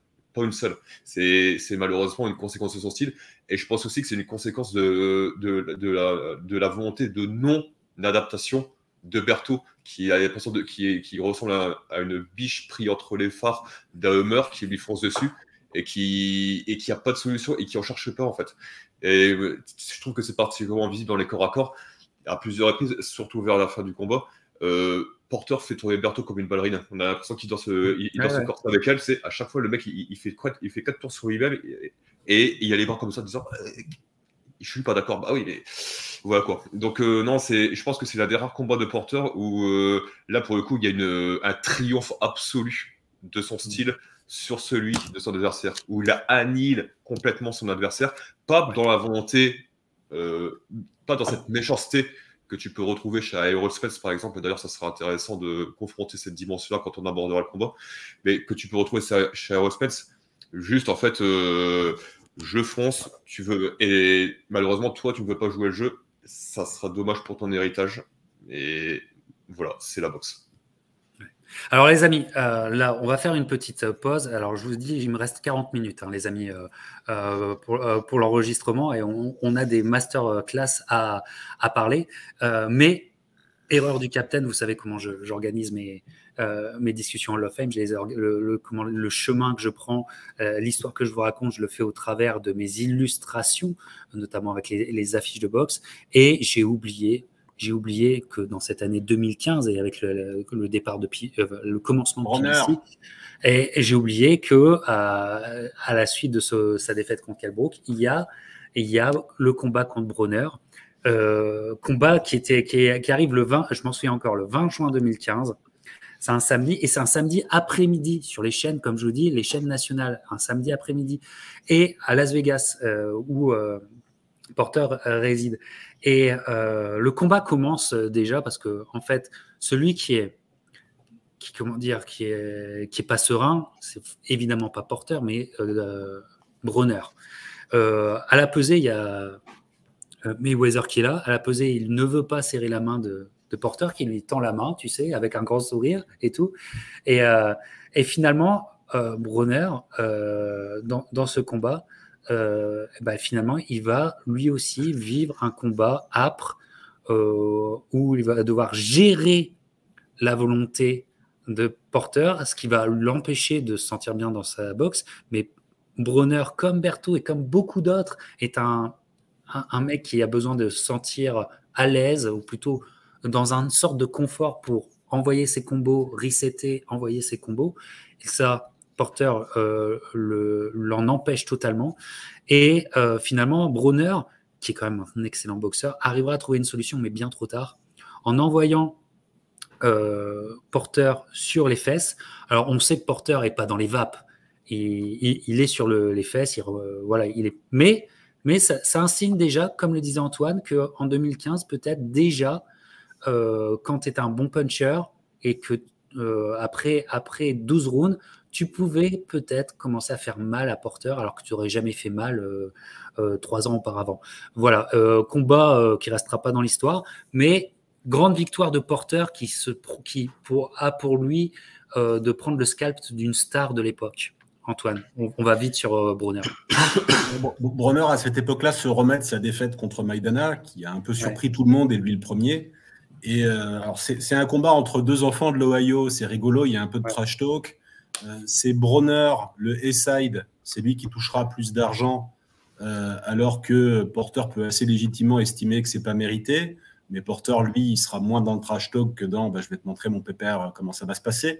Le combat a lieu à un catchweight en plus, c'est-à-dire que Broner impose un catchweight parce qu'il sait que Porter est naturellement plus épais que lui. Broner vient des catégories inférieures, Porter vient des moyens. Donc il y a une clause de réhydratation le soir même. Il y avait un catchweight pour la peser à 144 livres. Et ce combat-là, c'est le combat où tu vois que effectivement, Broner, et c'est ce qui m'a désespéré chez lui pendant assez longtemps dans sa carrière, en dehors de sa personnalité, c'est même pas le débat, mais Broner est un type qui travaille un peu quand il veut sur le ring. Et il a face à lui un col bleu, un type qui fait de l'effort, 12 rounds sur 12, qui va au charbon, qui donne plus de coups, qui bosse.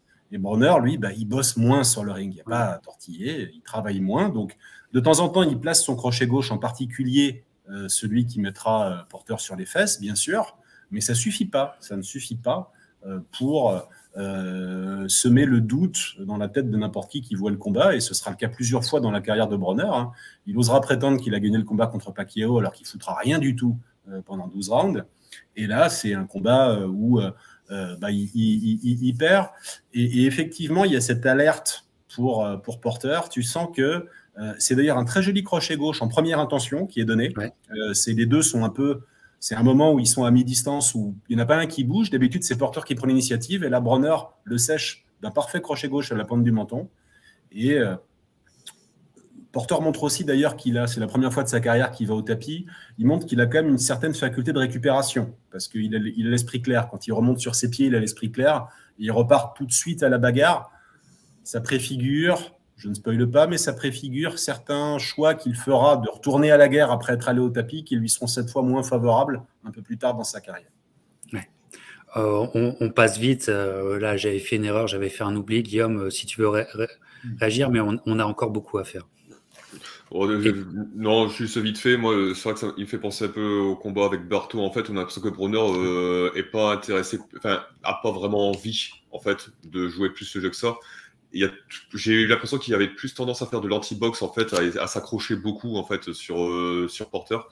Et oui, je ne rajouterai pas grand-chose à ce que Antoine a très bien dit. Non, mais c'est très vrai ce que tu dis, parce qu'avec Porter, on s'aperçoit chez les stars de la boxe, ceux qui sont prêts à aller au sacrifice et ceux qui n'ont pas envie.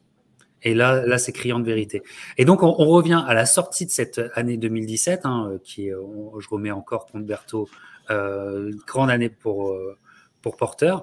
Eh ben, l'été 2018 est coup-ci comme ça, mais il y a l'annonce de ce combat contre un boxeur qui, selon moi, aurait dû être la star de sa génération. Enfin, il l'a été un peu, mais la star de sa génération, sa carrière aurait dû être bien plus importante. Enfin bref, les boxeurs sont responsables de leur carrière, mais il y a un titre WBC qui est vacant, et donc il y a deux stars qui peuvent aller le chercher. Et on annonce encore au Barclays Center Porter contre Danny Garcia.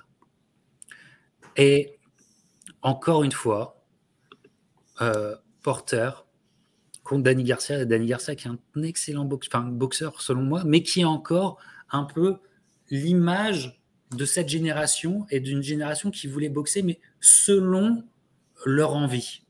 Et ça ne fonctionne pas, ça. C'est-à-dire que Danny Garcia aussi est l'image de ce boxeur qui va se poser, il est en confort, il va exprimer quelque chose, il reset. Va se poser, il a besoin de ça tout le temps. Et Sean Porter l'avait dit, en fait, et le travail qu'il fait avec Kenny Porter sur Danny Garcia, en fait, est vraiment excellent, parce qu'il dit, on l'a empêché de resetter tout le combat. Et c'est vrai que c'est intéressant de voir ça. Alors, est-ce que c'est un grand combat? Non. C'est pas un grand combat, c'est pas le combat le plus fun à voir.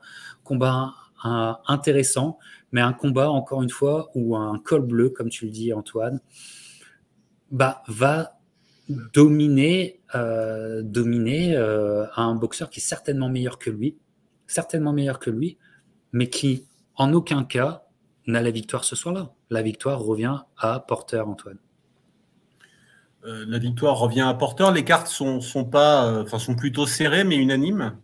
Ouais. Et ils viennent récompenser ce travail inlassable et puis une certaine intelligence de combat, parce que, en effet, il va empêcher Garcia de resetter, il va empêcher Garcia d'être dans sa position préférentielle qui consiste à pouvoir envoyer son grand crochet gauche en contre sur un adversaire qui avance de manière un peu trop prévisible, un peu trop lente dans l'axe, comme avait pu le faire en Amir Khan, et ça lui avait coûté. Moi, c'est un combat avant lequel, et je le dis très clairement, je parie avant le combat, moi je dis Garcia va mettre KO Porter. Parce que je me dis justement, Garcia, c'est un type qui a le crochet gauche, la puissance d'arrêt sur un coup pour abîmer Porter quand il va avancer. Et Porter trouve le moyen d'échapper à ces contres-là. Inversement, il est très intelligemment, en fait, à chaque fois où Garcia a envie d'avancer, il boxe que sur un coup ou deux, il fait un pas de recul, et à chaque fois que Garcia fait un pas de recul, Porter lui avance dessus, et il le prend avant que Garcia ait réussi à se réorganiser, et il marque des points, parce que lui, il est actif, il est plus... Et c'est vrai que, un petit peu comme Bronner, c'est intéressant de parler des deux consécutivement, c'était pas fait exprès, mais un peu comme contre Bronner, c'est le travailleur qui gagne dans les deux combats. Et je suis d'accord sur Danny Garcia, c'est un boxeur très talentueux de base. En plus, il est un peu portoricain. Vous savez que j'aime beaucoup les portoricains. Mais Garcia, c'est un type que Porter a mis à nu en montrant que voilà, quand il n'a pas face à lui un boxeur un peu teubé qui ne réfléchit pas à son crochet gauche et qui ne va pas s'empaler dessus, c'est plus compliqué. Quand il faut aller chercher le truc avec les dents, c'est plus compliqué. Thurman le montrera d'ailleurs aussi contre Garcia. Il voudra plus le combat que Garcia ne l'aura voulu. Donc, c'est une victoire qui est méritée, et c'est quand même une belle victoire, parce qu'à l'époque, Garcia, il a perdu qu'une fois en carrière. C'était contre Thurman, un combat très serré, et sinon derrière, il a quand même, sur sa carlingue, il a énormément de boxeurs. Il a battu Rios, Guerrero, Madinadji, Peterson, Matisse, Judah, Khan. Enfin, il a, surtout à 140 livres plus qu'à 147. Garcia était plus un grand super léger qu'un grand welter, mais c'est une des plus belles victoires de Porter et elle est très méritée. Et pourtant, il arrive à placer son contre en crochet du gauche, Garcia. Je me souviens qu'il y a un moment donné, je crois que c'est dans le 8e ou le 9e round, il arrive à lui placer un double crochet du gauche comme ça. Et tu vois, mais tu vois vraiment que le mec a quand même une brillance technique à son crédit que tu ne peux pas lui retirer. En revanche, et ça c'est ce qu'on dit depuis tout à l'heure, c'est vrai que Porter, c'est celui qui te dit la technique ne suffit pas. La technique ne suffit pas. Et tu as l'impression que c'est le grand révélateur, Porter, en fait. Tu sais, c'est pratiquement Saint-Pierre qui va décider que si tu vas pouvoir entrer en panthéon des boxeurs ou non. C'est-à-dire que même avec la brillante technique que tu peux avoir, il te fera tomber le masque si tu n'as que cette technique-là, en fait. Ou alors si c'est ton principal ressort. Encore une fois, on est derrière nos écrans, donc c'est facile de critiquer, de porter ce genre de jugement, mais néanmoins, quand tu es sur un ring contre Porter, tu as l'impression qu'il y a quelque chose de pur qui se passe, en fait. Et c'est ce qui se passe avec Garcia, c'est que tu vois que, effectivement, il est plus complet, plus technique que Porter. Il a ses moments, il arrive parfois même à choper son timing, notamment dans ses contres, mais quand tu as face à toi un mec qui n'arrête pas, qui est insatiable, qui revient toujours à la charge comme ça, etc. et tout, tu te rends compte à quel point tu veux vraiment, en fait, arriver au bout. À quel point tu veux vraiment tout ça, quoi. Et ce qui se passe avec Garcia, ça a été, pour moi, c'est pratiquement le blueprint, en fait, de la carrière de Porter, mais dans un axe. C'est ceux qui n'y arrivent pas, ceux qui se dévoilent dans le mauvais sens et ceux qui se dévoilent dans le grand sens du terme, en fait. Je pense que Garcia conclut, en fait, la série de boxeurs qui se dévoilent dans le mauvais sens que Porter a pu rencontrer. Tout à fait. Alors, sans le savoir, on arrête l'année 2018, on va rentrer dans l'année 2019 et il nous reste 25 minutes pour parler de la dernière partie de la carrière de Sean Porter, les amis. Je vous annonce la couleur directe avec sa défense de titre que j'ai vue aussi aux États-Unis, mon cher Antoine, dans un hôtel. On m'a laissé la regarder. J'étais à San Diego et ben, on va découvrir. Alors, il était connu dans le milieu, mais on va découvrir son adversaire ce soir-là. Ça va être le combat polémique de Sean Porter. Justement, je trouve qu'on en fait beaucoup sur cette polémique. C'est sa défense de titre contre Ugas. Alors, on revient dans ce stade en plein air de tennis de la banlieue de Los Angeles. Je ne sais plus comment il s'appelle. On est si je ne me trompe pas, on est en février. Ouais. C'est pas le Home Depot Center maintenant? Si. Ou un truc comme ça? Ouais, avant c'était le Home Depot, mais ils ont changé de nom. C'est le Home Depot. Voilà. Et il n'y a pas beaucoup de monde parce qu'en fait, je pense que les conditions ne vont pas aider Sean Porter. Ce n'est pas une excuse, mais il fait assez froid. Et je pense qu'ils ont été tous surpris par ça. Tu vois la couverture qu'il a sur lui, Sean Porter, avant de boxer. Tu vois que les conditions ne sont pas ultra bonnes. Sean Porter, alors je ne sais pas si c'est à cause des conditions contre Ugas, mais il va plus que de moyenne faire le boxeur. Et il a des fondamentaux de boxeur. Il bouge très très bien, il a des fondamentaux. Bon, il a une plus petite allonge. Ugas a une envergure beaucoup plus grande que lui. Et je crois qu'en fait, ce choix tactique, mais peut-être qui est aussi dû aux conditions. Je pense que c'est un soir sans chez Sean Porter. Mais il y a une intelligence quand même de Sean Porter de ne pas y aller comme un bourrin. Hein. Voilà, parce que voilà. Et en fait, il n'y a pas le combat qu'on attendait. Il y a un combat boxeur. Mais de là à dire qu'Ugas s'est fait voler, moi, je ne suis pas d'accord. Je ne suis pas d'accord d'une part. Pourquoi? Parce que si Ugas se réveille, il ne se réveille pas avant le 5e round, déjà. Je trouve que c'est un peu tard pour commencer à se réveiller quand c'est ton championnat du monde, que tu es le challenger, que tu dois prendre le titre. Bien sûr, il a des rounds pour lui. Moi, je trouve qu'il a plus, c'est encore une histoire de séquence, il a plus des fins de séquence pour lui, Ugas, qu'on ne le dit. Mais une séquence, c'est une progression dans l'action. Voilà.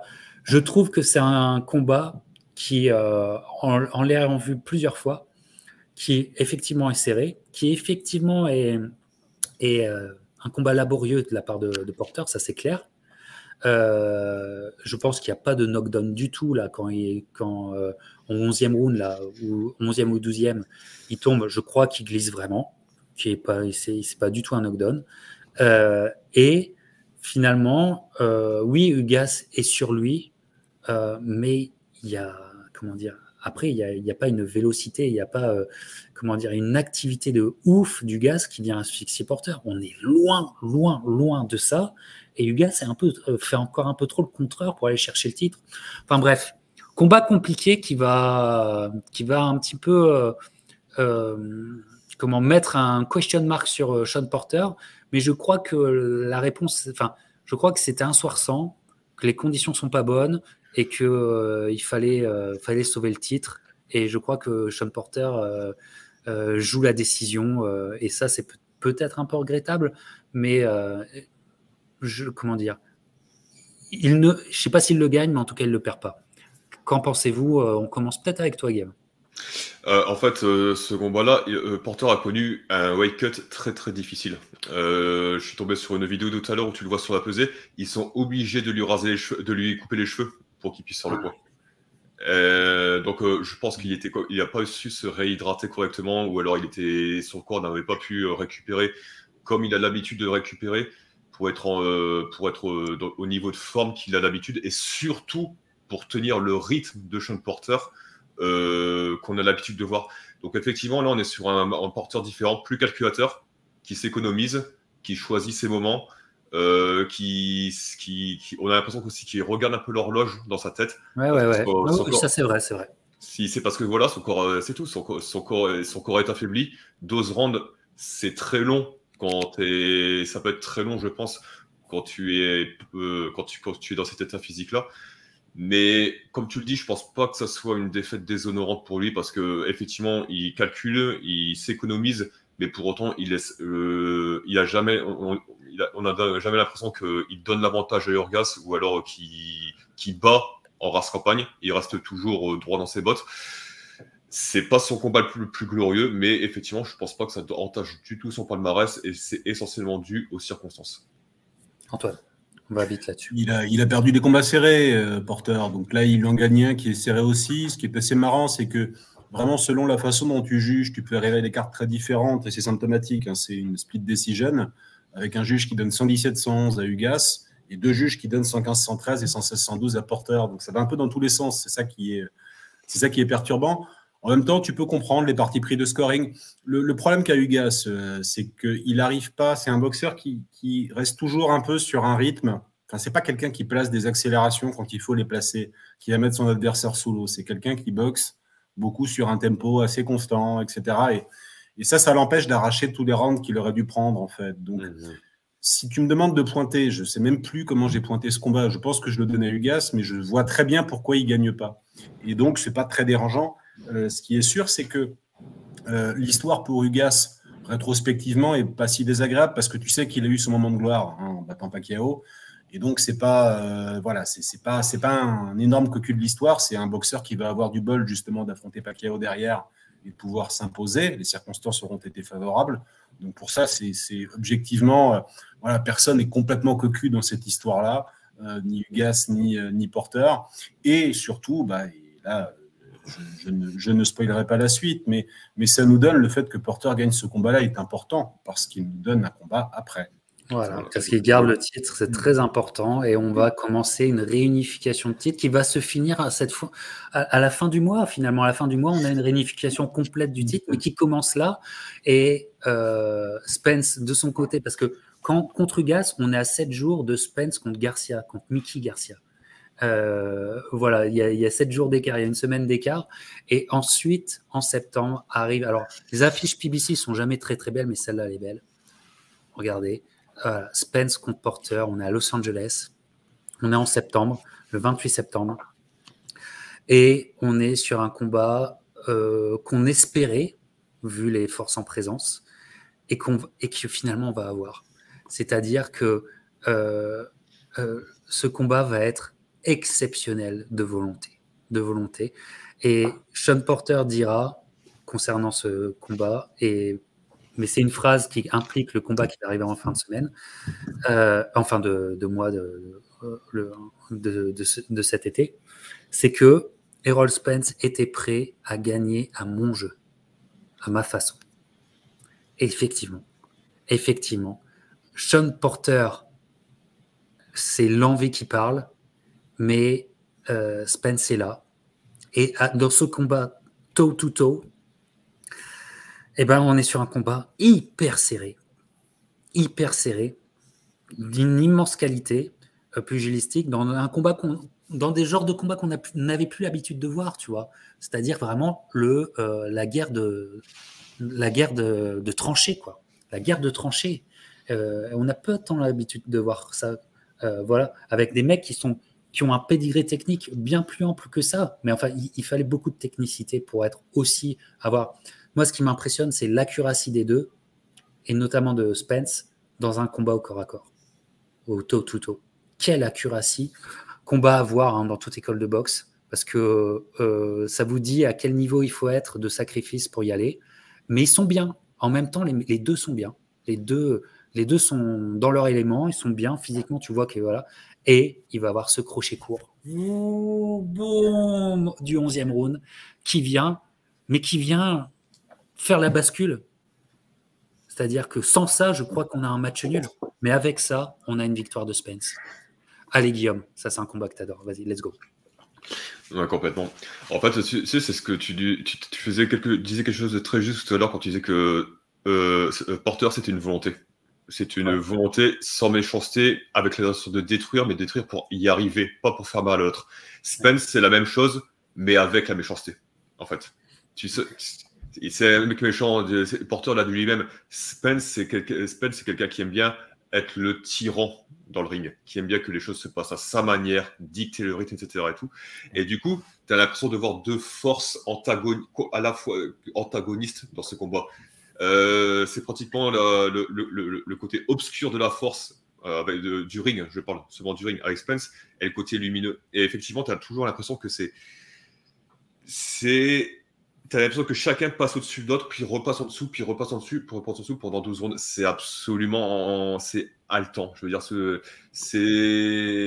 c'est l'équivalent, en fait, des meilleurs films de Michael Bay, en fait, pour la boxe, quoi. C'est absolument haletant. On n'a jamais le temps de reprendre son souffle. Mais quand même, moi, je trouve que Spence a quand même le mérite, c'est à quel point il sait encaisser la pression de Porter. Et je pense qu'il n'y a aucun boxeur qui a su encaisser comme lui, en fait. Et à la différence, et c'est pour ça que Spence est largement au-dessus d'un Bronner, d'un Garcia, d'un Berto, c'est qu'il rend confortable la furie de Porter. Il transforme la chose en quelque chose de confortable. Il se dit non, ça va être mon élément aussi, c'est très bien. Et il y a ce moment ascenseur où, comme tu le dis Antoine, peut-être que là le menton fait défaut, mais il fait défaut après 11 rounds de furie. Et ce crochet court, et il y a l'ascenseur Porter. Il fait l'ascenseur. Il fait l'ascenseur, attention. Il touche à peine le sol, il est déjà remonté. Il touche du gant, il remonte. Et il crie, il se fait même pas compter, enfin, il se fait même pas finir d'être compté, qui crie à Spence, let's go, tu vois. Mais il sent, mais ce qui est fou, c'est qu'on sent que c'est le moment, et évidemment, c'est le moment de bascule. C'est le moment de bascule. Et Porter, il lui reste un round et demi, mais s'il n'a pas de knockdown, il peut pas gagner le combat. Antoine. C'est un combat qui se déroule dans une très belle ambiance, là encore. Ça se passe à Los Angeles. C'est ni la terre de Porter, ni celle de Spence. Il y a une ambiance, je trouve, cette nuit-là au Staples Center qui est particulière. Le public veut qu'il se passe quelque chose, attend quelque chose. Porter arrive un peu masqué parce que, justement, sa victoire contre Ugas n'est pas très convaincante. Spence est quand même nettement favori de ce combat. Et pour autant, Porter a la mentalité d'un underdog. Et puis, il a probablement aussi une certitude, c'est que jusque-là, dans sa carrière, Spence, il a de belles victoires, mais ce n'est pas un type qui a été très challengé. Il a toujours pu poser sa boxe, en fait, Spence. Donc, ce sera un révélateur pour lui. Parce que Spence, même en territoire hostile, dans un stade de foot à Sheffield contre Brook, il a posé sa boxe. Il a avancé, il a travaillé en démolisseur, il a usé Brook, il a fait exactement ce qu'il voulait. Il a perdu des rounds au début tout en travaillant au corps et en usant son adversaire, et il a gagné. Et là, effectivement, contre Porter, on sait très bien ce qu'il va avoir, parce que Porter ne boxe pas différemment de d'habitude, mais c'est plus compliqué pour Spence au début, parce qu'il n'a pas l'habitude d'avoir ce type de mec qui va aller dans sa figure, qui va dépenser une énergie folle. Et alors, il va aussi travailler assez intelligemment. Ce que Porter fait bien dans ce combat-là, c'est qu'il bouge un peu latéralement, donc il l'attaque en fait. Il se rue, mais en trouvant des angles qui sont pas confortables toujours pour Spence. Enfin, il le perturbe comme ça, il l'embrouille. Et tu t'aperçois une fois de plus, que c'est ce que je voulais dire tout à l'heure avec le combat d'Alexander, c'est que Porter se fout un peu de tirer un gaucher ou un droitier, il s'en moque un peu, et le jab de Spence n'aura pas eu beaucoup d'efficacité et n'aura pas gardé Porter à distance. Et au fond, effectivement, Spence déteste pas le combat de près, il est toujours très efficace au corps, il le sera contre Porter. C'est un dog, dans sa tête c'est un dog, il a aucun problème avec ça. Et finalement, il y a des moments, à toi, à moi, assez intenses, où on les sent tous les deux un peu dans le dur physiquement, à la mi-combat, successivement, c'est toujours dans cette ambiance de malade. Et le mérite de Spence va être de sortir le coup qu'il faut au moment où il le faut. On va garder des cartes qui partent un peu dans tous les sens, parce que là encore, c'est une split decision. Et il y a quand même un juge qui aura donné 8 rounds à 4 pour Porter. Parce que sur le fond, je ne trouve pas si scandaleux, parce que ça dépend un peu de l'interprétation des règles. Enfin, c'est pas complètement déconnant. Moi, j'avais dû donner 7-5 à Spence plus le knockdown, en gros. Mais je comprends qu'on puisse voir les choses différemment. C'est un combat, c'est difficile à traduire en mots, mais qui m'aura, moi, devant ma télé, mis dans un état très particulier. Ouais, c'est-à-dire, je ne suis pas un grand spécialiste de Michael Bay, Guillaume, mais ouais, il se passe un truc tripal devant un spectacle comme ça. C'est marrant parce que tu as l'habitude des dogfights avec Porter. On a parlé du combat contre Garcia, du combat contre Thurman, etc. Là, tu passes encore un cran. C'est encore plus... ce qui se passe, c'est pas de la très belle boxe au sens esthétique du terme, mais ça te prend au trip du début à la fin, ça ne te lâche pas. Ça dure 12 rounds, tu finis le combat, tu es complètement crevé. Ouais. Très rapidement. En fait, je parlais de Michael Bay, mais moi, ce combat, mais plutôt le combat entre Brad Pitt et Eric Bana dans 3. Vous savez, quand vous avez Achille qui affronte Hector après que Hector est tué par le cousin, tu as l'impression que d'un côté, tu as un humain extraordinaire, et de l'autre côté, tu as quelqu'un qui est un peu plus qu'un être humain, en fait. C'est-à-dire, en l'occurrence, Brad Pitt et Eric Bana, Spence contre Porter. C'est ce que ce combat me donne, en fait, quelque part. Voir un homme extraordinaire contre un homme qui est un peu plus qu'un homme. Et Spence, on a quand même l'impression que, voilà quoi, il est à ce niveau-là. Tout à fait, c'est très juste, c'est très juste. Et pour Porter, encore une fois, c'est une accumulation de défaites, mais des défaites symboliquement qui sont enfin, c'est le Poulidor de notre génération, hein, Sean Porter. Il est magnifique dans la défaite. Et donner des défaites comme ça, je veux dire, ça vous fait une carrière.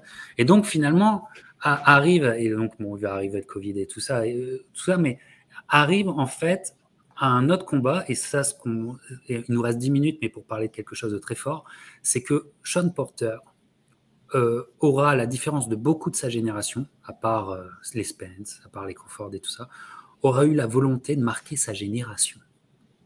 En comprenant qu'en marquant une génération, il faut l'affronter, sa génération. Tu vois ? Et Porter l'aura fait. Et Porter, alors qu'il est dans le monde de PBC, et que, comment dire, il aurait pu avoir des match-ups qui auraient pu l'arranger, ou alors tenter un rematch avec Spence. Enfin, il avait des options. Eh ben, il a tout fait. Il a tout fait parce qu'il a fallu qu'il se libère d'une certaine façon de Alemon, etc. Ça a été un long travail. Ça a été 2 ans de travail. Mais il voulait ce combat contre Crawford. Et ça, je lui en serai toujours reconnaissant. J'adore. Et on en parlait tous les 3 entre Spence et Crawford qui ont voulu leur combat. Mais n'oublions pas que Porter a voulu son combat aussi contre Crawford pour essayer et pour un nouveau challenge. Et il va avoir ce combat. Et alors, lassitude du côté, je pense, de la famille. parce que je crois que Porter, à la différence de toujours, aura voulu s'entraîner différemment. Enfin bref, il y a une sorte de lassitude de la boxe, une lassitude de vie, qui arrive au mauvais moment parce qu'il faut affronter Crawford.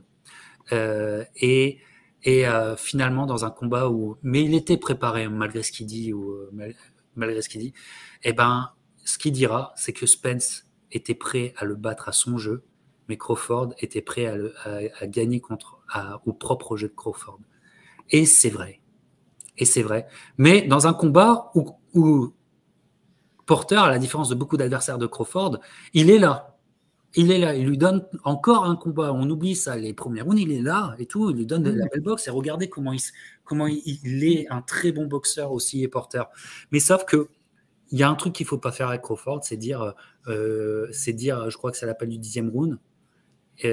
Son coin lui dit, mais non, mais Porter, il est devant. Quoi?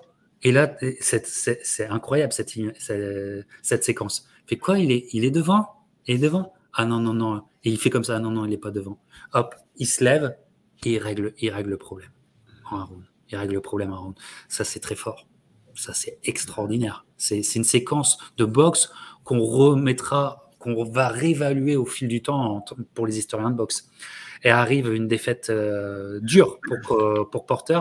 On est dans un combat où il a encore, malgré, effectivement, c'est son père qui l'arrête. Et ils étaient pas. Enfin, il y a une séquence après combat où ils sont pas d'accord. Et il annoncera sa retraite directement. Mais il aura tout tenté. Qu'en pensez-vous? On commence avec toi, Guillaume. Il nous reste que quelques minutes. Bon, je vais tâcher d'être concis. Oui, en fait, quelque part, tu sens que il avait autobout lui-même Porter contre Spence. Tu sais, tu avais l'impression qu'il avait été, même pour un petit peu habitué à pousser le curseur physique aussi loin que lui, là, tu as l'impression qu'il avait été au bout du bout. Du coup, ce combat aurait très bien pu signifier une fin de carrière. Sauf que, comme tu le dis, il aime le challenge et il prend l'autre monstre des Walters, ça reste Terence Crawford. Et le truc, c'est que on disait tout à l'heure que Porter, c'était le mec qui avait arrivé à révéler en fait la nature des boxeurs qui avaient en face de lui, leur animal totem, en dehors de la tirade technique. Il n'arrive pas à le faire contre Crawford. Parce que même si effectivement il est devant en termes de pointage, etc. et tout, comme tu l'as rappelé, il a suffi d'un signal du camp de Crawford à son oreille pour lui dire il est devant, etc. et tout, pour que ce fameux uppercut que Crawford, à la manière d'un sniper qui tire par grand vent, ajuste depuis 4 ou 5 rounds, etc. et tout, là se décide à viser en plein, voilà quoi, la cible parfaite, la fléchette au cœur du cœur, pour venir mettre un terme à l'histoire de Sean Porter.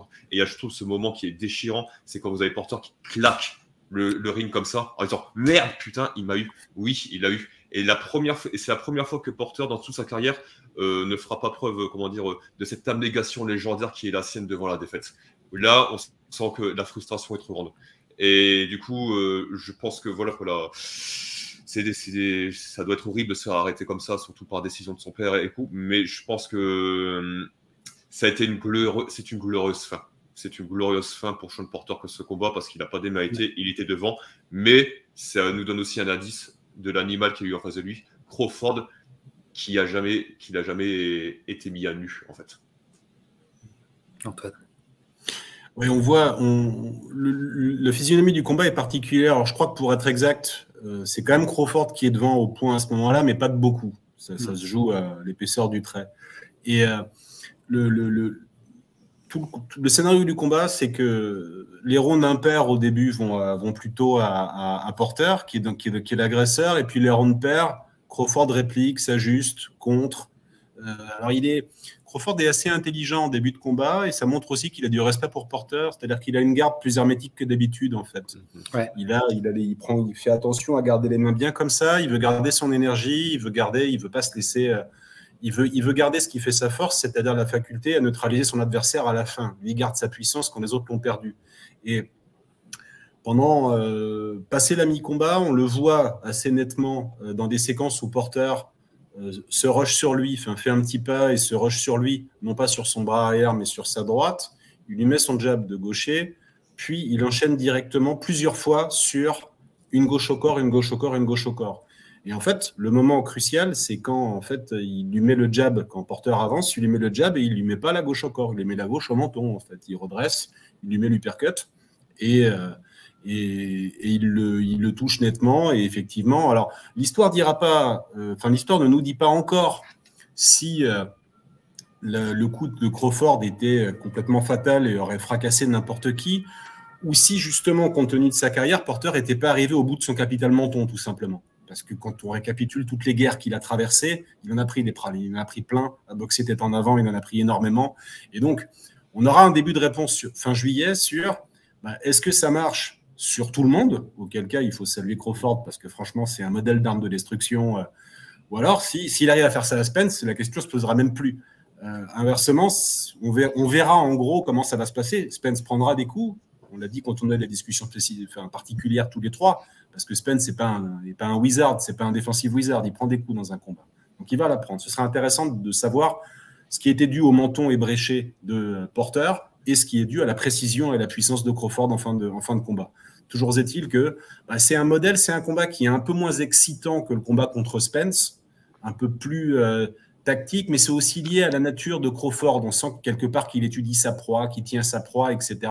Crawford n'a rien à se reprocher, et même si les cartes sont serrées, il y a un sentiment peut-être rétrospectif, mais d'inéluctable. Je trouve que voilà, c'est un très beau baroud d'honneur de Porter, mais tu sens quelque part qu'il fait presque mieux que ce que tu as prévu qu'il fasse, mais ce qui arrive devait arriver. Voilà. Ouais. Et sentiment qui va se prolonger avec la conférence de presse où Sean Porter, boum, direct, annonce sa retraite. C'est la première chose. C'est marrant qu'un boxeur estampillé à Lemon, complètement PBC, annonce sa retraite à côté de Bob Arum. C'est aussi une anecdote, voilà. Mais je pense que encore intelligence du clan Porter, même s'ils se prennent un peu la tête, le père et le fils, parce que il est frais. Et Sean Porter, en sortie de cette carrière-là, je crois qu'il a eu la meilleure gestion, c'est-à-dire la meilleure balance, c'est-à-dire par rapport à son style. C'est un style très généreux et en même temps qui n'a pas fait que ça soit quelqu'un d'amoindri maintenant, parce qu'il pourrait être amoindri, mais non. Il a eu le bon nombre de combats. Je pense que c'est une très belle prise de décision. Là, il deviendra un grand commentateur, c'est pratiquement sûr. Voilà. Et aussi Kenny qui lui aussi continue de coacher des boxeurs, et on verra dans le futur si Kenny arrive à nous sortir un autre champion que son fils. C'est intéressant ça. C'est intéressant aussi à voir. Donc il y a beaucoup de choses intéressantes à voir du côté des porteurs. Voilà. Et donc je suis très très heureux qu'avec Guillaume, avec Antoine, c'est-à-dire l'équipe de 130livres.com que vous lisez toutes les semaines, on ait fait une discussion sur le troisième homme. Hein, on est à fond sur Spence Crawford, mais il fallait faire une discussion Hall of Fame sur le troisième homme, et je crois que Sean Porter montre ce que doit être maintenant dans l'ère moderne une carrière pour un possible Hall of Famer, et il le sera. Quelle année, quelle génération, on ne sait pas, mais il le sera. Bref, je trouve que cette discussion était un indispensable, et je vous remercie très fort. Merci Antoine, Guillaume, pour cette discussion Hall of Fame. On l'a fait à l'avance, on n'a pas attendu qu'il soit intronisé. Nous, on l'intronise directement dans notre Hall of Fame du cœur. Showtime, Sean Porter. 130livres.com. C'est ce que vous devez lire chaque lundi, grâce à Antoine et grâce à Guillaume. Messieurs, merci énormément. Passez un bel été, ciao.